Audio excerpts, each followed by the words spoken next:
The discovery and ridicule. The alien archaeologists laughed as Dr. Elena Reeves carefully examined the metallic relic.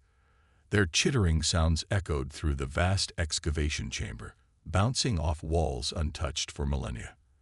Elena ignored them, focusing instead on the strange alloy beneath her fingertips. Unlike her colleagues who required protective equipment, she could touch the artifact directly without harm. Fascinating, she whispered, activating her recorder. The metal's temperature increases slightly upon human contact, almost as if it's responding. From across the chamber, senior archaeologist Frexel clicked his mandibles in amusement. The Thelosian's compound eyes reflected the excavation lights as he approached. Dr. Reeves, perhaps leave the analysis to species with proper archaeological credentials, Vrexel said, his translator barely concealing the condescension in his tone. Humans have been spacefaring for what? 3 centuries. My kind documented cosmic anomalies when your ancestors were discovering fire. Elena had endured 13 years of this treatment as the sole human researcher at the Galactic Heritage Foundation. Humans were newcomers to the interstellar community, achieving faster-than-light travel only 278 years ago. The established species, the insectoid Thelosians, the reptilian Sorek, and the crystalline quarry, had been exploring space for millennia. She brushed dust from the artifact's surface, revealing intricate geometric patterns. The composition matches nothing in our database, she noted, ignoring the jibe. And these patterns appear consistently across all artifacts we've discovered at this site. Vrexel's assistant, a young Sorek named Krith, snorted through his scaled nostrils. Obviously Sorek mathematical principles. Our ancestors likely built this outpost before the Great Cataclysm. The Great Cataclysm, a convenient myth many spacefaring species used to claim they once ruled the stars before some catastrophe erased their historical records. Elena had debunked dozens of such claims with hard evidence, earning her few friends among the Foundation's elite. Dr. Reeves, called the voice from the tunnel entrance. Alia Nassar, Elena's human assistant, rushed into the chamber, excitement radiating from her face. We found something in the central complex. You need to see this. Elena followed Alia through winding corridors that had remained sealed for approximately 30,000 years according to their dating methods. They emerged into a vast circular chamber dominated by a chair-like structure. Around it, dormant console panels formed a semicircle. We detected energy readings, Alia explained, pointing to a curved panel of what appeared to be glass. When I touched this surface, these appeared. Above the panel hovered glowing symbols, not quite like language, yet somehow familiar. Have other researchers touched it? Elena asked. Yes, Alia nodded. We've had representatives from 14 species try. It only responds to human touch. The revelation sent a chill down Elena's spine. For years, her research had suggested humans might have played a greater role in galactic history than the Foundation acknowledged. Her papers theorizing that humans had achieved space travel before recorded history were rejected from every academic journal. Let me try something, Elena said, approaching what appeared to be the commander's chair. As her fingers touched the armrest, the entire room hummed to life. Lights activated along the walls. Holographic displays appeared, showing star maps and schematics. A deep voice spoke from nowhere in perfect standard Earth English. Command authority recognized. Human genetic pattern confirmed. Welcome, Commander. The group fell silent. Vrexel had entered behind them with several other senior researchers. For once, the Thelosian was speechless. A translation matrix, stated Krell, a quarry physicist, breaking the silence. It's analyzing our language and responding accordingly. Then why did it speak Earth Standard without hearing us speak it first? Elena challenged. And why does it only activate for humans? News of the activation spread quickly. Within hours, the excavation site was swarming with Foundation officials and security forces. Humans from various research teams were gathered to test the phenomenon. Each human touch brought more systems online. Each time, the installation recognized human genetic patterns instantly. In the central chamber, now designated Command Center Alpha, Alina examined data from the facility's memory banks. What she found confirmed her wild theories. The language, once deciphered, wasn't alien at all. It was Proto-Indo-European, with influences of ancient Sumerian and early Chinese pictographs. The navigational charts showed Earth at the center of a vast network. When Alina presented her findings to the Foundation's Science Council, the laughter that had followed her for years finally stopped. "This is preposterous," objected Counselor Drawl of the Sauric Imperium. His massive reptilian form towered over the human scientist.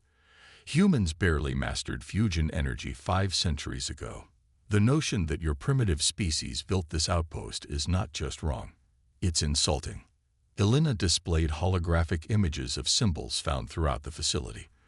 These markings match pre-classical human writing systems: Sanskrit, Etruscan, ancient Mesoamerican scripts, all human languages from Earth's ancient history. Coincidence? Contamination, dismissed High Scholar Sith of the Philosians, her mandibles clicking rapidly. "Your research team has been crawling over that facility for weeks." Alina shook her head. The symbols were found in sealed compartments, untouched for at least 30,000 years. She projected engineering schematics next. The power systems operate on principles first theorized by human physicist Hiroko Tanaka in 2198. The mathematics are distinctly human. The council chamber grew louder with objections. Humans made up less than 1% of the Foundation's personnel. Earth was considered a provincial backwater. The idea that humans had once commanded technology beyond current understanding was being rejected outright. Admiral Santos, the highest-ranking human in Foundation defense, stood from her observer seat.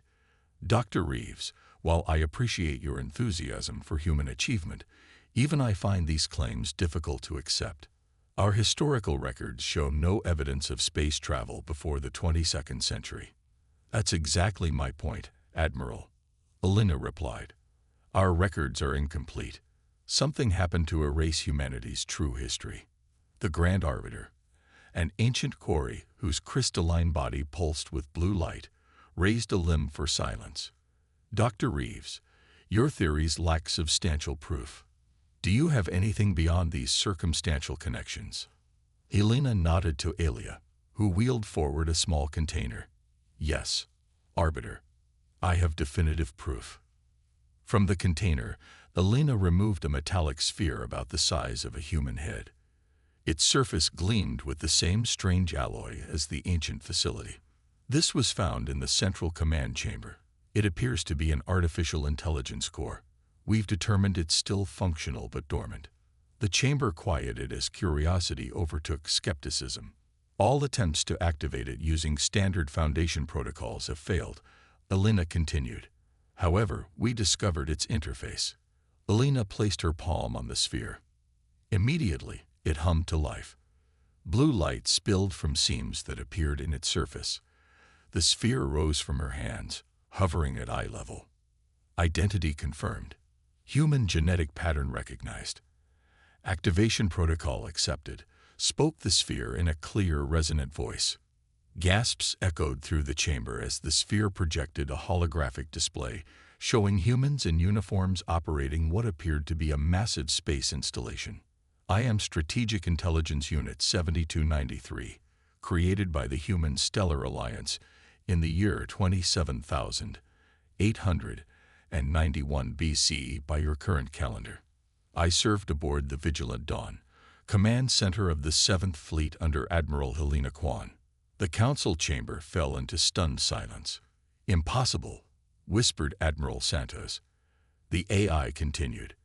"My primary directive is to assist Alliance officers in strategic planning and historical documentation. I detect no Alliance signals. Please update me on current status." Alina's heart raced. The Alliance no longer exists. This facility was discovered abandoned. We know nothing of this history you speak of. The sphere pulsed with activity. Anomaly detected. Human neural patterns show no recognition of Alliance protocols. Historical database comparison suggests memory erasure event occurred approximately 30,000 years ago. Initiating historical recovery program. New images appeared. Earth at the center of a vast network of colonies spanning thousands of light years. Massive cities on planets humans had yet to discover. Ships that dwarfed even the Foundation's largest vessels. The Human Stellar Alliance stood for 8,000 years as the dominant force in the known galaxy, the AI explained. Humans achieved interstellar travel 35,000 years before any other current spacefaring species. Counselor Drawl slammed his scaled fist on his console. This is a human trick, a program deception. The AI turned toward the Sorek. Species, Saurus sapiens. Your kind was in its early evolutionary phase when humans established the Protected Development Protocol for your homeworld in 28,500 BCE. Similar revelations followed for each major council species. All had been discovered, studied, and sometimes guided by the ancient human civilization.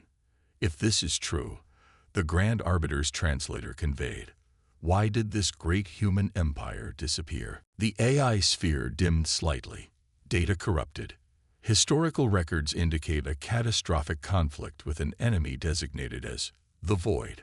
Final records show implementation of Protocol Omega, the deliberate suppression of human technological advancement, and historical memory to hide humanity from enemy detection. Elena looked around the chamber at the shocked faces of the council delegates. We didn't lose our history, she said quietly. We erased it to survive. In that moment, the laughter and mockery that had followed humans throughout galactic society died forever. In its place grew something new and frightening, respect tinged with fear of what humanity might remember. The awakening and reckoning. Alarms blared through observation post-Sigma as emergency lights cast eerie shadows across worried faces. On the massive view screen, the ancient facility that had remained dormant for 30,000 years was now pulsing with energy. Power signatures beyond Foundation measurement capabilities radiated from its core. All defense platforms, establish containment perimeter. Authorization Santos Alpha 7 ordered Admiral Santos into her communicator. The Admiral's normally composed face showed rare strain as she watched the impossible unfold. Sir, weapons have no effect, reported a junior officer. Our targeting systems cannot lock onto the facility's defenses. Dr. Elena Reeves stood quietly in the corner of the command center, watching as the Foundation's most advanced military technology proved useless against systems built when humans were supposed to be living in caves. Explain this, demanded Santos, turning to the scientist. I can't stop what I don't understand, Elena replied calmly. When Alia and I activated the AI core at the council meeting, we must have triggered some kind of automated recovery protocol. On the screen, the ancient facility's hull shimmered with a strange light that seemed to bend reality around it. Sir, we're detecting energy signatures consistent with quantum communications, called out a sensor officer. The facility is sending signals everywhere to points beyond the edge of charted space. Santos's face paled. To whom? Unknown, sir, but the signals are instantly reaching destinations thousands of light years away. Elena's communicator chimed. It was Alia, still inside the facility with a research team. Elena, something strange is happening. Her voice trembled with a mix of fear and excitement. The AI is downloading data directly into our neural implants. It's our history, the real history of humanity. Before Elena could respond, a blinding light flashed from the ancient facility. When it cleared, holographic projections filled the space above them, showing star maps, outposts, and colonies. What am I looking at? Whispered Santos. The Human Stellar Alliance, Elena replied, her voice filled with awe. Our forgotten empire. The images showed hundreds of worlds across multiple star systems, cities that dwarfed anything in the current Foundation. Technology that seemed like magic, all built by humans. Inside the facility, Alia and the other human researchers were experiencing something even more profound. As the systems interfaced with their neural implants, ancient memories locked in their DNA began to surface. Alia gasped as knowledge flooded her mind. She suddenly understood the facility's propulsion systems, weapons, and communications array. More importantly, she remembered why they had been forgotten. "The void," she whispered, the words coming from somewhere deep in her genetic memory. They came from between the stars. They consumed everything they touched. Back at the command center, the holographic display shifted to show a terrible war. Human fleets battling against entities that seemed to be made of living darkness. Entire star systems being devoured. The war lasted for 3 centuries, Elena narrated as the images played out. Humanity was losing. The display showed Earth isolated and primitive.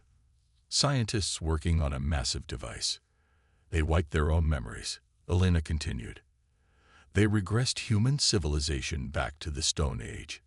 They hid our technology, our history, our very identity, all to hide from the void. Admiral Santos watched in stunned silence. Why would they do that? The void tracked advanced technology and consciousness, explained Elena, drawing from newly awakened memories. By becoming primitive again, humans became invisible to them. We sacrificed our civilization to survive. Across human space, a strange phenomenon was occurring. People with no connection to the ancient facility suddenly stopped whatever they were doing. Farmers, teachers, engineers, and children all paused as dormant genetic memories stirred within them. On a distant mining colony, a simple worker named Murad dropped her tools and began drawing complex schematics for quantum weapons in the dust. She had never studied advanced physics, yet suddenly understood principles beyond current science.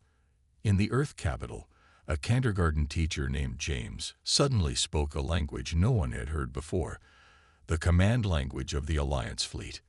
The ancient facility continued to pulse with energy, ignoring all attempts to contain it. Its quantum signals activated long-dormant outposts hidden throughout unexplored space. Installations buried inside moons, hidden in gas giants, and concealed within dimensional pockets. "Admiral," called a communications officer.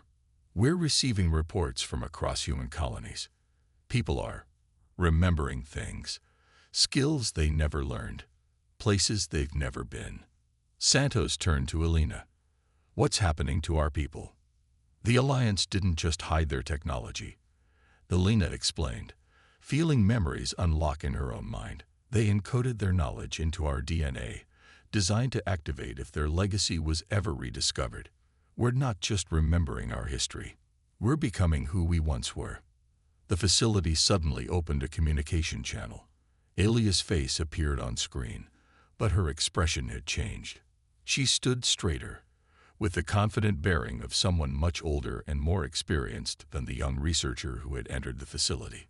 "This is Acting Commander Alia Nassar of the Alliance 7th Fleet," she announced in a voice that carried unexpected authority. "The awakening has begun. The outposts report the void has returned to the edges of our former territory. We have limited time to prepare." Admiral Santos stared at the young woman she had known for years, now transformed. "Prepare for what?" Alia's eyes reflected knowledge from another age.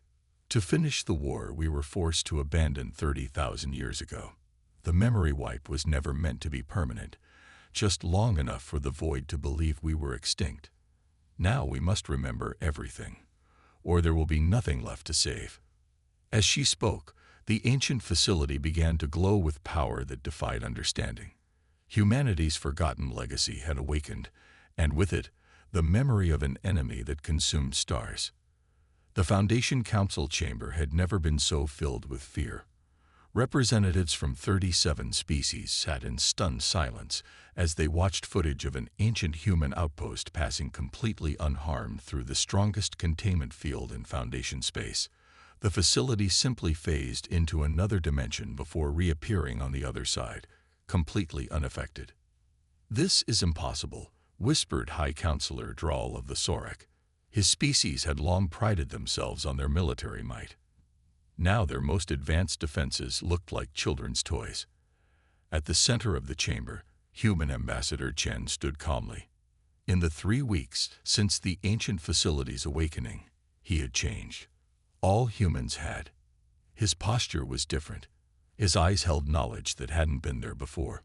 "What you're seeing is fifth-dimensional phasing," Chen explained. "A basic technology from the early Alliance period. The facility isn't breaking your containment fields. It's simply moving around them through dimensions you cannot perceive." The Thelosian representative chittered anxiously. "And these weapons that target across multiple timelines, that strike targets before they've even moved." "Quantum-locked targeting systems," Chen said simply. "I understand this is disturbing. 3 weeks ago, I wouldn't have understood any of this either." That was the most frightening part for the Council races. Humans across the galaxy were changing before their eyes. Miners and farmers were suddenly discussing advanced physics. Children were speaking dead languages. Humanity was remembering its true nature. The Grand Arbiter's crystalline form pulsed with nervous light. "We must address the deception perpetrated by certain council members. Ambassador Chen, you have the floor." Chen activated a holographic display showing artifacts from various worlds. These items were discovered on 23 Foundation planets over the past 5 centuries.